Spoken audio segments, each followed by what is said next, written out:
You want to support Roland Martin Unfiltered? Be sure to join our Bring the Funk fan club. Every dollar that you give to us supports our daily digital show. There's only one daily digital show out here that keeps it black and keep it real as Roland Martin Unfiltered. Support the Roland Martin Unfiltered daily digital show by going to RolandMartinUnfiltered.com.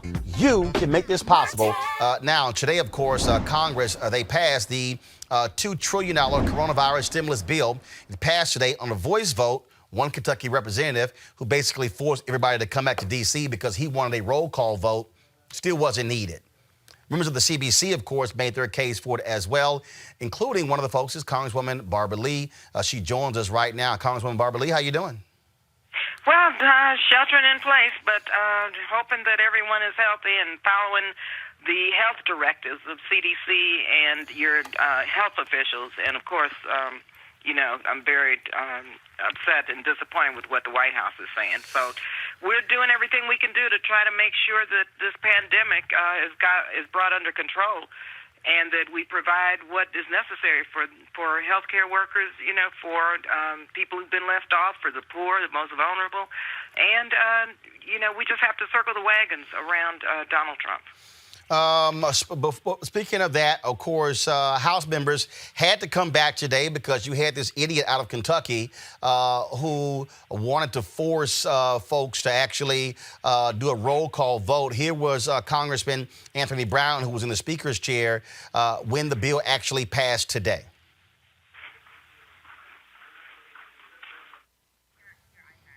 No, guys, you have the video when the bill passed today. Go ahead and play the video from the control room. It's a 47-second video. All right, let me know when y'all have the video. Mr. Speaker. For what purposes, gentlemen, seek recognition? Mr. Speaker, I came here to make sure our republic doesn't die by unanimous consent in an empty chamber, and I request a recorded vote. A recorded vote is requested. Those favoring a recorded vote will rise and remain standing until counted. An insufficient number having risen, a recorded vote is refused. Mr. Speaker. Is the gentleman recognized? I object on the basis that a quorum is not present and make a point of order that a quorum is not present. The chair will count for a quorum. Counted for a quorum is present. The motion is adopted. Congresswoman, look, if this idiot from Kentucky had not done that, frankly, you didn't need all of the members to fly back to D.C. to actually vote on this bill. It was going to pass. Frankly, it was a safety issue, a health issue for members of Congress. Hell, even Donald Trump blasted this dude. Well, Roland, glad to talk with you. But the thing is, a quorum was present. Not all members had to fly back. But what had happened is because of Massie's own personal concerns or issues, which to me were just so out of step with the pandemic that we're engaged in. Because of that, we had to have a quorum on the floor. And so both Democrats and Republicans together constituted the quorum. So it passes. Now, so it passed the Senate, it passed the House. Do you believe this bill is actually going to help regular, ordinary people? Will it help small businesses get through this difficult time? Let me tell you, this is a good first start. It's required that we do another bill, of course. But let me tell you what the Black Caucus has been fighting for very quickly. And I just want to applaud our chair, Congresswoman Bass, and all of our members and our committee chairs who really fought hard to make sure that the most vulnerable and small businesses were included as a result of this. And that's what took so long. We had to fight to make sure this was about people and not corporations. We were able to increase funding for our HBCUs and for our small businesses. We have a new loan program, $100 billion. And I want to mention this because our 501c3s, and this is extremely important, our nonprofits, our faith-based organizations that have 501c3s can apply for this loan, the $100 billion loan, but the loans will be forgiven at the end of the period if they retain their employees. This is going to require us to provide a lot of technical assistance, but I want to make sure that our nonprofits and that our faith-based groups who are providing phenomenal services are in the queue and receive the type of funding that they so deserve. Also, we included, Actually, of hold on course, 1 second. Could you extension of unemployment benefits. And one of the prior bill, we lifted the work requirements and job training requirements, which were so hurtful and awful for the eligibility for food stamps, SNAP recipients. That was done in a prior bill, and we added funding in a prior bill for SNAP recipients. But also, going back to small businesses, we were concerned about businesses that filed only 1099s. Barbershops, beauty shops, 1- and 2-person businesses. And so now they will be covered under this bill, which is a huge victory, but it's not enough, and we have to do more, just like with the direct assistance. $1,200, $500 for each child. Okay, that's great, and we fought to get that, but we need a heck of a lot more because this pandemic is going to last, and we need people who are the most vulnerable, who are at the bottom end of the economic chart to really be able to survive through this period. And I want to go back to something. So you said which entities that can get loans, that if they retain their employees at the end, the loans will basically be forgiven?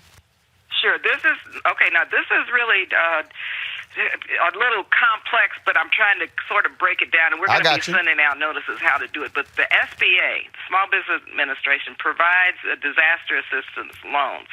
It has never provided loans or grants to nonprofits. Usually, it's the Community Services Development Block Grant, which we increase, I think, by $1.3 billion that goes to the states.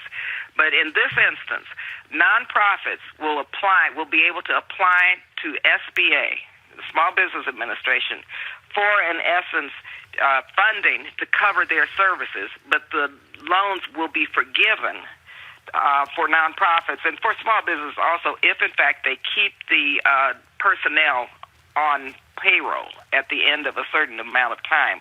So we're unpacking all of this right now, but I want to make sure that our African-American nonprofits know that $100 billion was set aside for this purpose, and to be sure that you get in touch with your members of Congress and your small business loan officials so that we can begin to see funding going to our nonprofits. And also this would include the 501c3s, which faith-based churches operate, not directly to churches, but to their nonprofit organizations. Well, obviously, that is critically important. Now, as you said, this is not going to be the only bill. I mean, the reality is we're hearing folks say that in some places this thing is going to reach its apex in the first or second week in April. Others believe it's going to continue all the way through April and May. We still don't know what's going to happen when you still have more widespread testing. You look at Mississippi, the numbers have been greatly increasing over the last couple of weeks. Other states as well. And so we're just monitoring all of this. And so even though you have Donald Trump saying we're at the tail end, there's no evidence of that. No, there's no evidence of that. And if you look at other modeling and what is taking place in other countries, this is really just the beginning. And unfortunately, it was this administration that waited darn near 2 months before they even acknowledged that this was a pandemic and that this was a crisis. I mean, I'm on the Appropriations Committee, Roland, and we saw them last year just gut every bit of funding for our disaster preparedness organizations and for our pandemic offices that would really be able to have this under control. So this administration was not prepared. It's catch-up now. So we've got to move forward. But Congress, thank goodness, is working in a bipartisan way to do this. And I have to just applaud Speaker Pelosi because this bill that we just voted on really had been only for corporations. None of this that I mentioned in terms of minority serving institutions or nonprofits or unemployment compensation extension. None of these provisions would have been in had not Speaker Pelosi and our Congressional Black Caucus and other Democrats gotten in and made sure that we negotiated the bill that is the beginning of what we hope will be able to address the health, first of all, aspects of this pandemic, and secondly, the economic impact.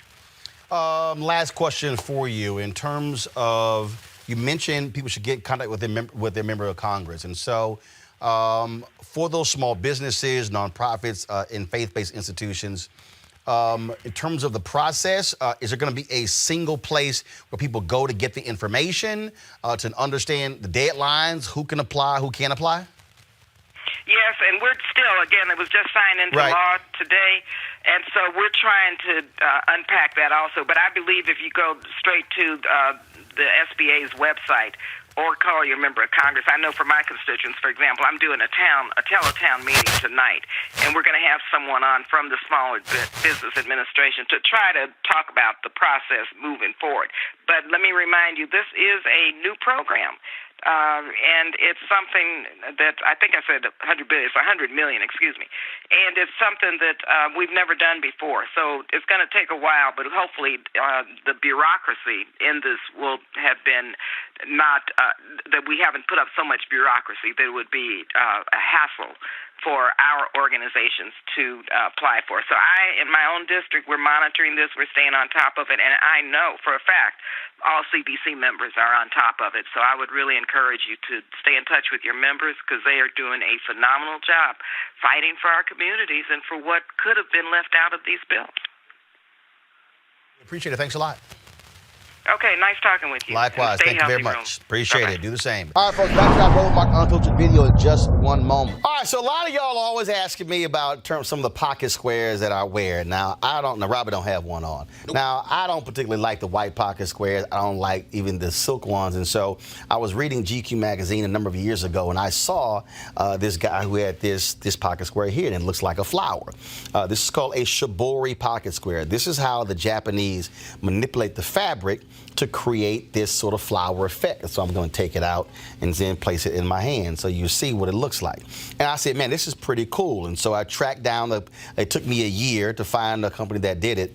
And so they make these about 47 different colors. And so I love them because, again, as men, we don't have many accessories to wear. So we don't have many options. And so this is really a pretty cool pocket square. Now, what I love about this here is you saw when it's in the pocket, you know, it gives you that flower effect like that. But if I wanted to also, unlike because if I flip it and turn it over, it actually gives me a different type of texture. And so therefore it gives me a different look. So there you go. So if you actually want to get one of these shibori pocket squares, we have them in 47 different colors. All you got to do is go to RolandSMartin.com/pocket squares. All right, so first of all, that graphic is way too small. So tomorrow we're going to run it right down here all across the screen. So it's RolandSMartin.com/pocket squares. All you got to do is go to my website and you can actually get this. Now, for those of you who are members of our Bring the Funk fan club, there's a discount for you to get our pocket squares. That's why you also got to be a part of our Bring the Funk fan club. And so that's what we want you to do. And so it's pretty cool. So if you want to jazz your look up, you can do that. In addition, y'all see me with some of the feather pocket squares. My sister, who's a designer, she actually makes these. They're all custom made. So when you also go to the website, you can also order one of the customized feather pocket squares right there at RolandSMartin.com/pocket squares. So please do so. And of course, that goes to support the show. And again, if you're a Bring the Funk fan club member, you get a discount. This is why you should join the fan club. Now back to your Roland Martin Unfiltered video. You want to check out Roland Martin Unfiltered? YouTube.com/Roland S. Martin. And subscribe to our YouTube channel. There's only one daily digital show out here that keeps it black and keep it real. It's Roland Martin Unfiltered. See that name right there? Roland Martin Unfiltered. Like, share, and subscribe to our YouTube channel. That's YouTube.com/Roland S. Martin. And don't forget to turn on your notifications so when we go live, you'll know it.